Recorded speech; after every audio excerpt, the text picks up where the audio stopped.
I stood on the porch of the house my late husband Harold and I had built with our own hands 40 years ago, holding a bag of snacks and coloring books for my grandchildren. The afternoon sun cast long shadows across the front steps where I'd taught my son Daniel to ride his bike. Brittany appeared in the doorway, arms crossed like a security guard protecting something valuable. Her perfectly styled hair caught the light as she positioned herself to block my entry into what had once been my sanctuary. "You're too old to babysit, Martha," she said, her voice carrying the kind of authority that comes from forgetting who actually holds the power. "I can't risk the kids' safety." The words hit like cold water, but I kept my expression neutral. Behind her, I could see my 6-year-old granddaughter Lily coloring at the kitchen table, the same table where I'd helped Daniel with homework 25 years earlier. "Of course," I said quietly, setting the bag of treats on the porch railing. I wouldn't want to be a risk. As the door closed in my face, I whispered to the oak panels Harold had installed himself. "That's still my door." The irony wasn't lost on me. She was protecting my grandchildren from me. In my own house, with keys I'd given her out of love and trust. That was the day I stopped knocking and started remembering what I actually owned. The memories flooded back as I drove away from the house that had defined my adult life. Harold and I had spent 3 years building it ourselves, laying every brick and painting every room with dreams of raising our family in something permanent and beautiful. When Daniel married Brittany 5 years ago, we'd made what seemed like a generous decision. Harold was already showing signs of the illness that would take him 2 years later, and we wanted to help the young couple start their life together. "It's yours to live in, not to own," I told them on their wedding day, handing over the keys with tears of joy. "The title stays with me until I'm gone." At the time, it seemed like wisdom. Let them build equity somewhere else while enjoying the comfort of a mortgage-free home. Give them stability while maintaining the security of knowing I'd always have a place that belonged to me. Harold had squeezed my hand as we watched them explore their new home. "We're teaching them gratitude," he'd said. "We thought it would teach them gratitude," I murmured to his memory as I pulled into my driveway. "Instead, it taught them greed." The distinction between living somewhere and owning it was about to become very important. 2 weeks later, I tried again.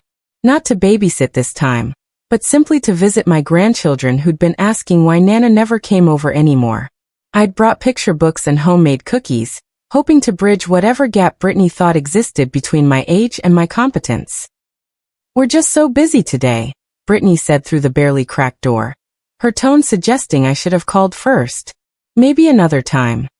Through the front window, I could see a young woman I didn't recognize playing blocks with Lily and her 4-year-old brother Tommy, a babysitter who apparently posed no safety risk despite being a complete stranger to the children I'd helped raise since birth.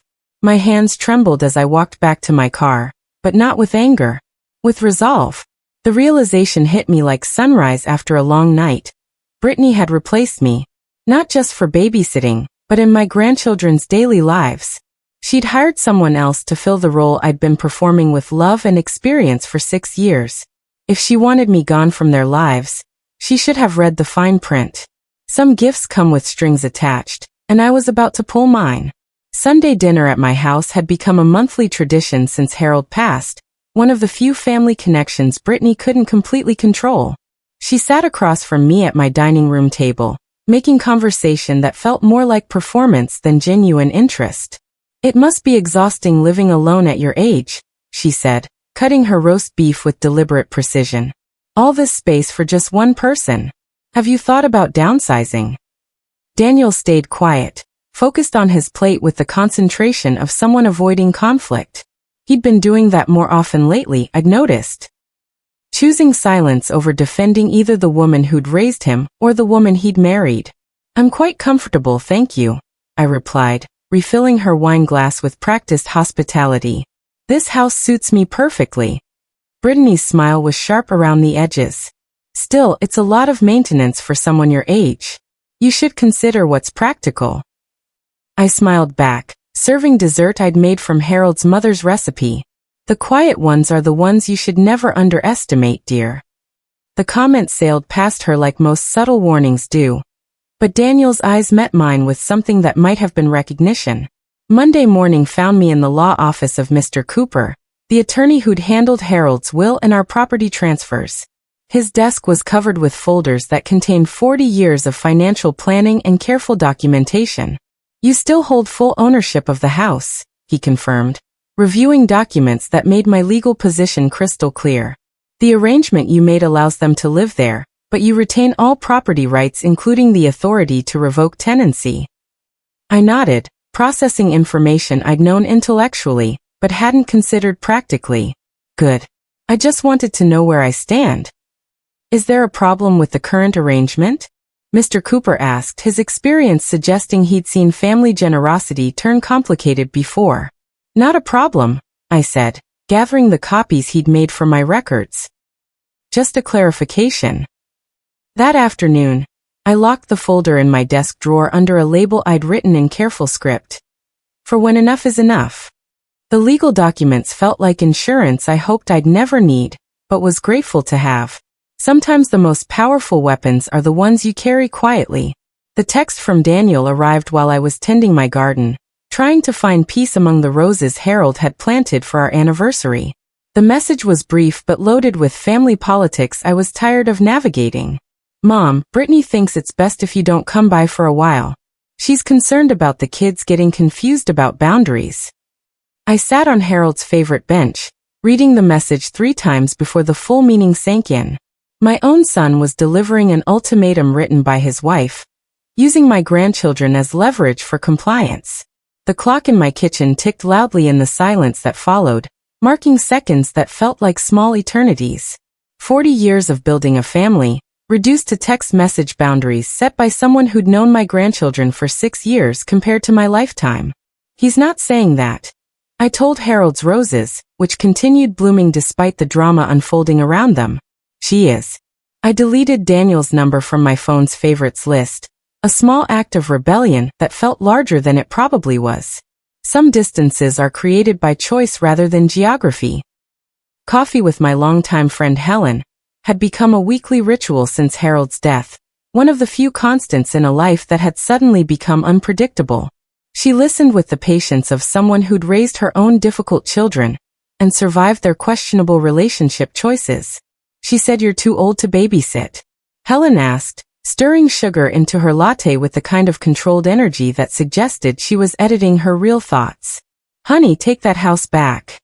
I chuckled softly, appreciating her loyalty while recognizing the complexity of my situation. "Not yet, Helen. Timing matters in these things." "When then?"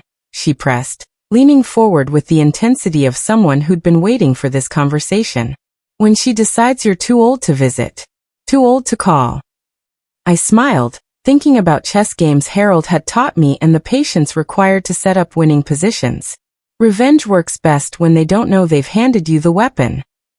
Helen sat back with satisfaction, recognizing something in my tone that suggested plans were forming beneath my careful composure. Sunday service at our community church provided the kind of social intelligence that newspaper headlines couldn't capture. I sat in my usual pew, listening to conversations that revealed more about my neighbors' lives than they probably intended to share. Brittany's voice carried from 3 rows ahead, loud enough to be overheard by anyone paying attention. "We're planning some major remodeling projects this summer. Finally going to update that outdated kitchen and add the master suite we've always wanted."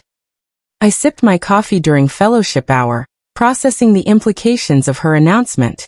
Remodeling projects that would cost more than most people's annual salary, funded by savings from mortgage-free living in a house they didn't own. "How interesting," I murmured to Mrs. Patterson, who'd been listening to the same conversation. "Such ambitious plans." The irony was delicious. Brittany was publicly announcing improvements to property she had no legal right to modify, using money she'd saved by living rent-free in someone else's investment. Because no one remodels a house they don't own, I whispered to Harold's memory as I walked to my car. The phone call came on a Wednesday afternoon while I was organizing photos for an album I'd been meaning to complete since Harold's death. The voice belonged to someone from First National Bank, professional but confused. "Mrs. Patterson, we're processing a refinancing application for the property at 1247 Maple Street. We need the property owner's consent for the loan modification." I paused, setting down a photograph of Daniel's high school graduation. I'm sorry, what kind of application? A cash-out refinance application submitted by Brittany Patterson. She's listed as the homeowner, but our records show the title is in your name. The pieces clicked together like a puzzle I'd been unconsciously solving. Brittany wasn't just planning to remodel my house with saved money. She was planning to borrow against property she didn't own to fund renovations I hadn't approved. I see, I said calmly. Well, I don't consent to any refinancing. Should I make a note in the file? I smiled at Harold's photograph, thinking about assumptions and consequences, and the difference between living somewhere and owning it. Oh yes, please do. The banker's next words were music to my ears. I'll contact the applicant to explain that the loan cannot proceed without the property owner's authorization. Brittany's call came exactly 4 minutes later. Why did the bank say you own our house? Brittany's voice was sharp with panic and something that might have been embarrassment. The refinancing rejection had apparently come as quite a shock. I settled into Harold's favorite chair, taking my time to respond with the calm that comes from knowing you're standing on solid legal ground. Because, dear, I do. The silence stretched long enough for me to hear her processing this information, probably remembering conversations she'd dismissed and documents she'd never bothered to read carefully. But we live here, she said finally, her voice smaller than I'd heard it in years. Yes, you do. With my permission in my house. She hung up without another word, leaving me alone with the satisfaction that comes from watching assumptions collide with reality. I opened my notebook and wrote, now she knows. The first step in any educational process is making sure the student understands what they're actually learning. Knowledge was step 1. Application would come later. Daniel stormed into my house without knocking, something he hadn't done since he was a teenager, convinced that life was fundamentally unfair. His face was red with frustration and confusion, emotions I remembered from his adolescent years. Why didn't you tell us you still own the house? He demanded, pacing my living room like a caged animal. I looked up from my crossword puzzle, marking my place with the pencil Harold had always used. Because you never asked, sweetheart. That's not fair, Mom. We assumed. You assumed. I never told you the title had transferred. I specifically said it would remain with me until I was gone. He stopped pacing and looked at me with something between anger and recognition. Brittany's embarrassed. She told people we owned it. I set down my puzzle and met his eyes with the kind of direct honesty that had gotten him through childhood tantrums and teenage drama. So am I, Daniel. Embarrassed that my own son would ask me to stay away from my grandchildren. She thinks. I know what she thinks.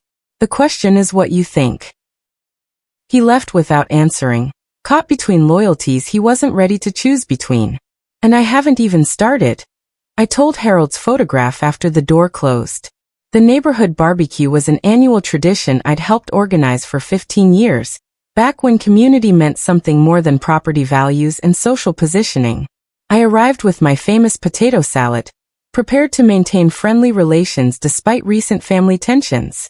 Brittany held court near the dessert table, surrounded by other young mothers who seemed impressed by her confidence and interior design plans.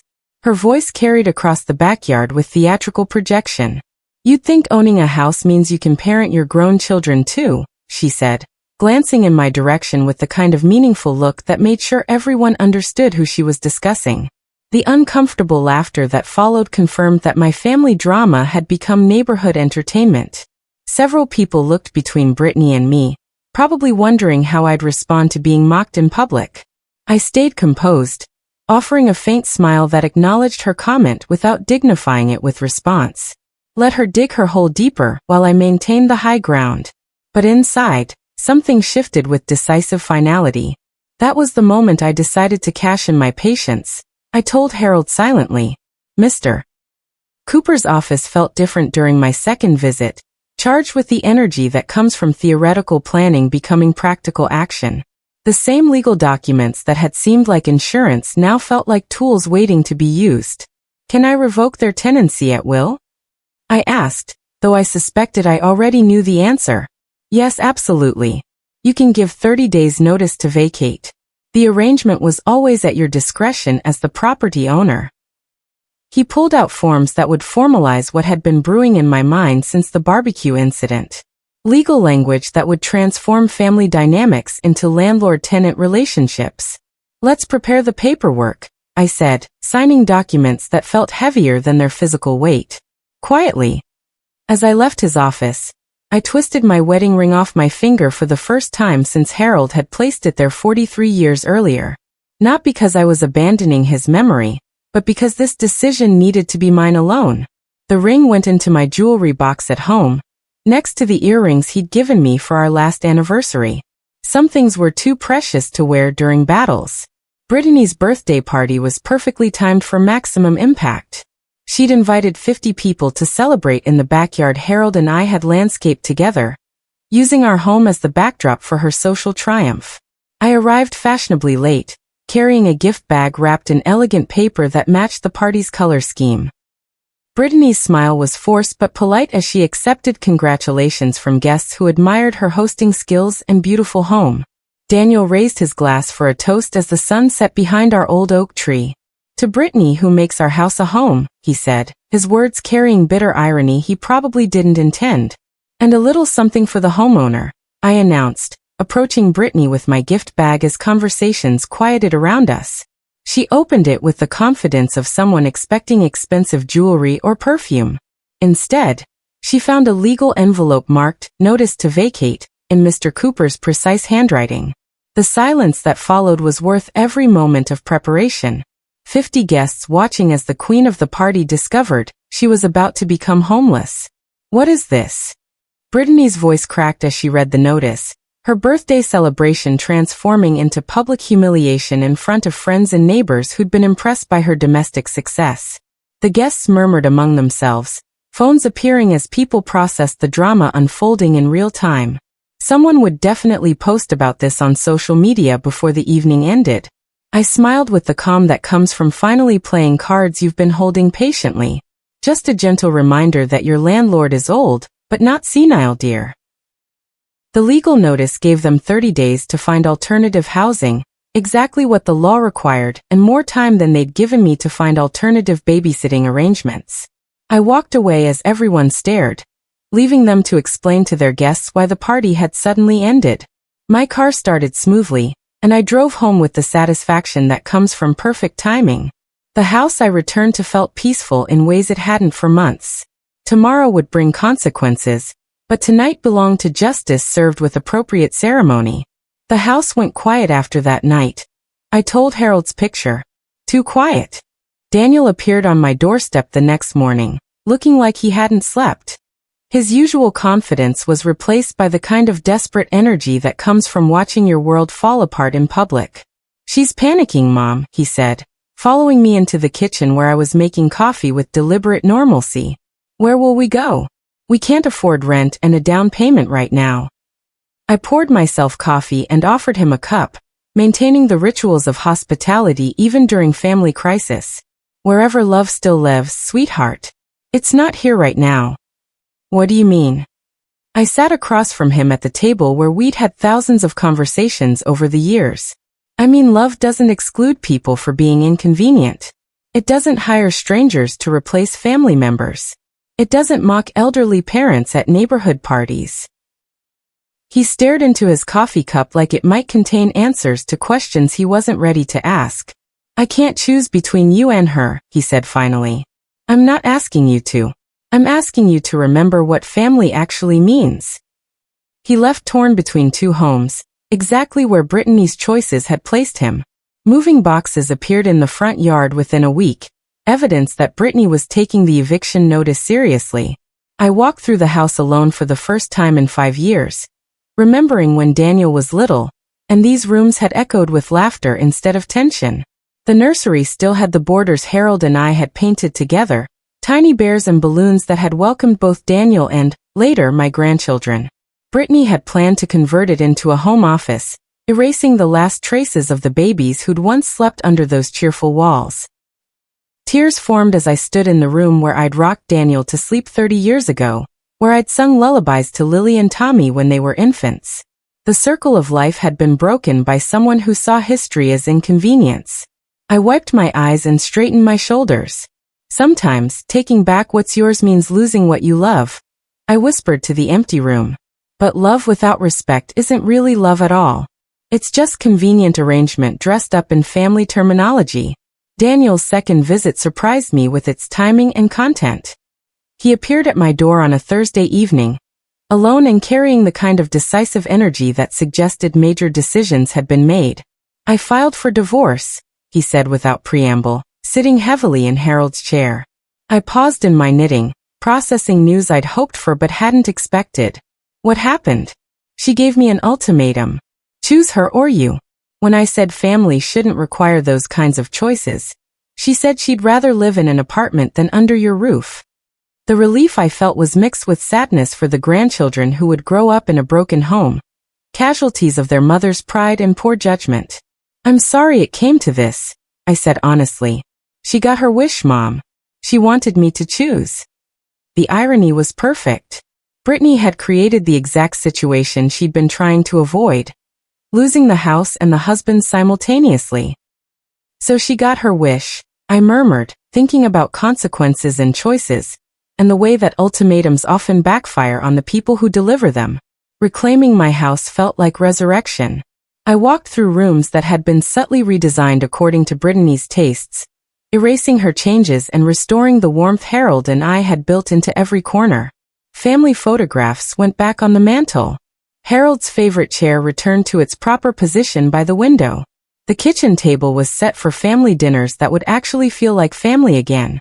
My granddaughter Lily ran through the hallways with the joy of a child who'd been separated from her favorite playground, and suddenly found herself free to explore again. Nana, it smells new, she called from the living room where she was arranging her toys in familiar patterns. It is new, sweetheart, I replied, hanging Harold's portrait in the place of honor Brittany had relegated to the hallway. Ours again. The doorbell rang just as I was feeling satisfied with the restoration.